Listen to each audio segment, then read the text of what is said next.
Hello all, welcome to our channel. ఇవాళ మన recipe వచ్చేసి మీల్ మేకర్ పులావ్ ఎలా తయారు చేసుకోవాలో చూసేద్దాం. ఇది చాలా చాలా టేస్టీగా ఉంటుంది.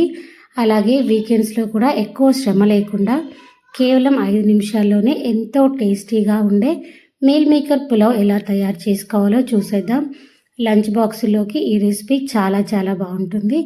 ఎలా తయారు చేయాలో చూసేద్దాం. ముందుగా దీనికి కావాల్సిన పదార్థాలు మొత్తం మసాలా తీసుకున్నాను. దాల్చిన చెక్క, లవంగాలు, యాలకులు, అలాగే కొద్దిగా అనాస పువ్వు తీసుకుంటున్నాను.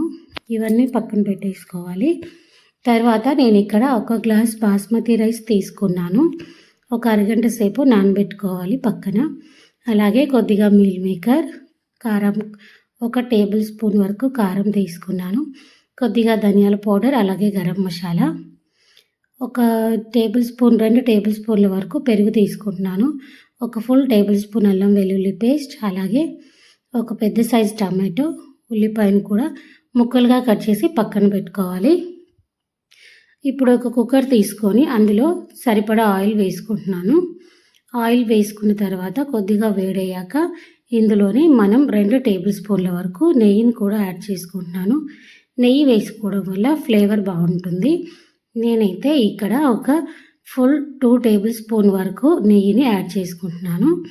ఇవి మొత్తం కొద్దిసేపు వేయించుకోవాలి మనం ఆయిల్ హీట్ అయ్యే వరకు. తర్వాత ఇందులో మనం ముందుగా తీసుకున్న మసాలా దినుసులు యాడ్ చేసుకోవాలి. ఇవి కొద్దిగా ఫ్రై అయ్యేంత వరకు వేయించుకోవాలి. ఇవి కొంచెం వేగిన తర్వాత మనం ఇందులోకి ముందుగా కట్ చేసి పక్కన పెట్టుకున్న ఉల్లిపాయ ముక్కల్ని కూడా వేసుకోవాలి. చూస్తున్నారు కదా, ఈ విధంగా ఉల్లిపాయ ముక్కలు గోల్డెన్ బ్రౌన్ కలర్ వచ్చేంత వరకు వేయించుకోవాలి. మొత్తం ఇలా కలిపేసుకొని ఉల్లిపాయ ముక్కలు కలర్ చేంజ్ అయ్యే వరకు వేయించుకోవాలి. తర్వాత ఇందులోకి మనం ముందుగా తీసుకున్న అల్లం వెల్లుల్లి పేస్ట్ని కూడా వేసుకోవాలి. నేను ఇక్కడ అల్లం వెల్లుల్లి పేస్ట్ అనేది 1 ఫుల్ టేబుల్ స్పూన్ వరకు తీసుకున్నాను. ఈ కొలతకి మనకి కరెక్ట్గా సరిపోతుంది. అల్లం వెల్లుల్లి పేస్ట్ పచ్చివాసన పోయేంత వరకు వేయించుకోవాలి. ఈ విధంగా మొత్తం కలుపుకుంటూ పచ్చివాసన పోయే వరకు వేయించుకోవాలి. తర్వాత ఇందులోకి మనం ముందుగా కట్ చేసి పెట్టుకున్న కొద్దిగా కరివేపాకుని కూడా యాడ్ చేసుకుంటున్నాను. కరివేపాకు 1 రెమ్మ వేసుకోవాలి. అది చిటపటలాడిన తర్వాత మనం ముందుగా కట్ చేసి పెట్టుకున్న టమాటాలని కూడా వేసుకోవాలి. టమాటా ముక్కలు మెత్తగా మగ్గేంత వరకు మగ్గించుకోవాలి. ఈ విధంగా మొత్తం అంతా ఒకసారి కలిపేసుకొని టమాటా ముక్కల్ని మెత్తగా అయ్యే వరకు మగ్గించుకోవాలి. తర్వాత ఇందులోకి ధనియాల పౌడర్, అలాగే గరం మసాలా వేసుకుంటున్నాను. ఇది మొత్తం ఒకసారి కలిసేలాగా కలుపుకోవాలి.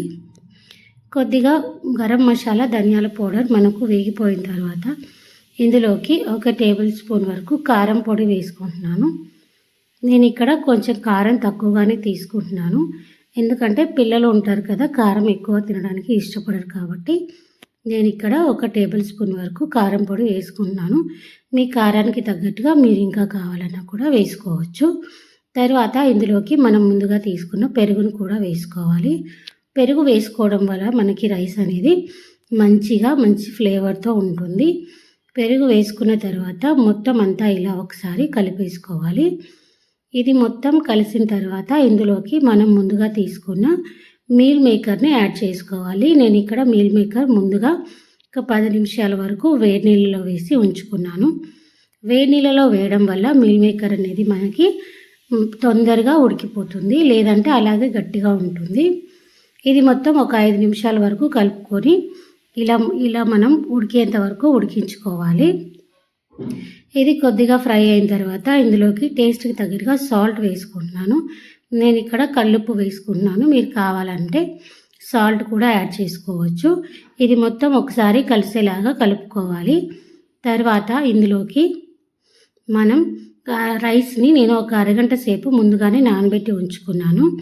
చూస్తున్నారు కదా, ముందుగానే నానబెట్టి ఉంచిన రైస్ని ఇందులో యాడ్ చేసుకొని మొత్తం అంతా ఒకసారి కలిసేలాగా కలుపుకోవాలి. ఈ విధంగా మసాలా మొత్తం రైస్కి పట్టేలాగా మొత్తం అంతా కలుపుకోవాలి, లేదంటే మసాలా అడుగునే ఉండిపోతుంది. మొత్తం ఇలా కలుపుకున్న తర్వాత నేను ఇక్కడ 1 గ్లాస్ రైస్కి 2 గ్లాసుల వాటర్ తీసుకుంటున్నాను. ఈ కన్సిస్టెన్సీ మనకు కరెక్ట్గా సరిపోతుంది. లేదు కొంచెం తక్కువగా వేసుకున్నాము అంటే రైస్ కొంచెం గట్టిగా అవుతుంది. ఇలా ఒక గ్లాస్కి 2 గ్లాసుల వాటర్ వేసుకొని కొద్దిగా కొత్తిమీర వేసుకొని మొత్తం అంతా ఒకసారి కలుపుకొని దీనికి మూత పెట్టేసుకొని 2 విజిల్స్ వచ్చే వరకు ఉడికించుకోవాలి.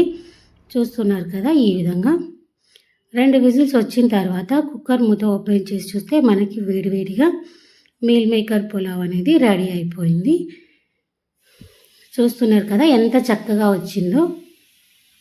ఇది మనకి లంచ్ బాక్స్లోకి అలాగే వీకెండ్స్లో ఎక్కువ కష్టం లేకుండా చాలాగా ఈజీగా అయిపోయేలాగా ఉంటుందండి. చాలా చాలా టేస్టీగా ఉంటుంది. వీడియో నచ్చితే లైక్ చేయండి, షేర్ చేయండి. అలాగే మరిన్ని వీడియోస్ కోసం మన ఛానల్ని సబ్స్క్రైబ్ చేసుకోవడం మాత్రం మర్చిపోకండి. మీకు అలాగే ఏ వంట కావాలో నాకు కామెంట్ బాక్స్లో కామెంట్ చేశారంటే తప్పకుండా చేసి చూపిస్తాను. Thank you for watching my video. ఈ రెసిపీ నిజంగా చాలా చాలా టేస్టీగా ఉంటుంది. తప్పకుండా ఇలా ఒకసారి ట్రై చేసి టేస్ట్ ఎలా ఉందో కామెంట్ సెక్షన్లో కామెంట్ చేసి చెప్పండి. పిల్లలైతే చాలా ఇష్టంగా తింటారు. ఈ రెసిపీ అంత బాగుంటుంది. నేనైతే వీకెండ్స్లో ఖచ్చితంగా వెజ్ చేయాలనుకున్నప్పుడు మీల్ మేకర్ పులావ్ని చేస్తాను. అంత బాగుంటుంది. ఎక్కువ మసాలా లేకుండా చాలా తక్కువ ఇంగ్రీడియంట్స్తో చాలా ఈజీగా అయిపోగలిగే రెసిపీ అండి. తప్పకుండా మీరు కూడా ట్రై చేసి కామెంట్ సెక్షన్లో కామెంట్ చేయండి టేస్ట్ ఎలా ఉంది అనేది. Thank you for watching my video. Thank you all. ఇలాగే సపోర్ట్ చేస్తూ ఉండండి.